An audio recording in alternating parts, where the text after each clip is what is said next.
Bagian A. Komunikasi jaringan komputer.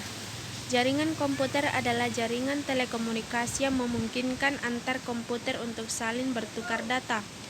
Tujuan dari jaringan komputer adalah agar dapat mencapai tujuannya. Setiap bagian dari jaringan komputer dapat meminta dan memberikan layanan atau servis. Pihak yang meminta atau menerima layanan disebut klien, dan yang memberikan atau mengirim layanan disebut server. Desain ini disebut dengan sistem client-server yang digunakan pada hampir seluruh aplikasi jaringan komputer. Ada 4 komponen utama pada komunikasi jaringan komputer. 1. Sender, suatu proses dalam mana seseorang atau beberapa orang, kelompok, organisasi, dan masyarakat menciptakan dan menggunakan informasi. 2. Protokol, sebuah aturan atau standar yang mengatur atau mengizinkan terjadinya hubungan komunikasi dan perpindahan data antar dua atau lebih titik komputer. 3. Media transmisi, media yang menghubungkan antara pengirim dan penerima informasi data. 4. Receiver atau penerima pesan adalah pihak yang menjadi sasaran pesan yang dikirimkan oleh sumber atau komunikator. Bagian B. Perangkat jaringan komputer.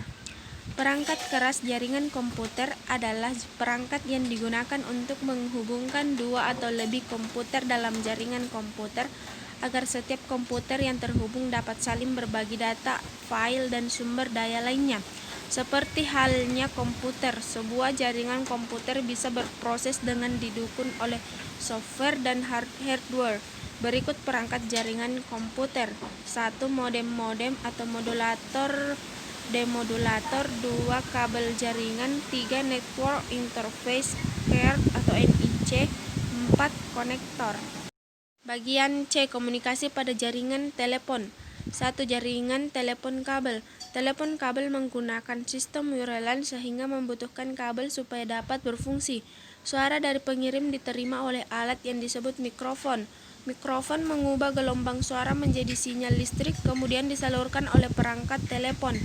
Sinyal tersebut disalurkan melalui kabel ke pusat telekomunikasi, dan pusat telekomunikasi sinyal tersebut diteruskan kepada penerima. Setelah sampai ke penerima, maka sinyal tersebut diubah lagi menjadi gelombang suara oleh alat yang disebut speaker. Bagian D. Transmisi data. Transmisi data merupakan proses pengiriman data dari sumber ke penerima data dengan menggunakan komputer ataupun media elektronik lainnya, di mana sumber sebagai awal proses transmisi dengan menggunakan media transmisi yang dapat berupa kabel dan radiasi elektronik kepada alat elektronik lain yang berfungsi sebagai penerima. Media transmisi ini berfungsi sebagai jalur transmisi dari data yang dikirimkan. Terkait media transmisi yang tersedia saat ini adalah dengan menggunakan media kabel dan radiasi elektromagnetik.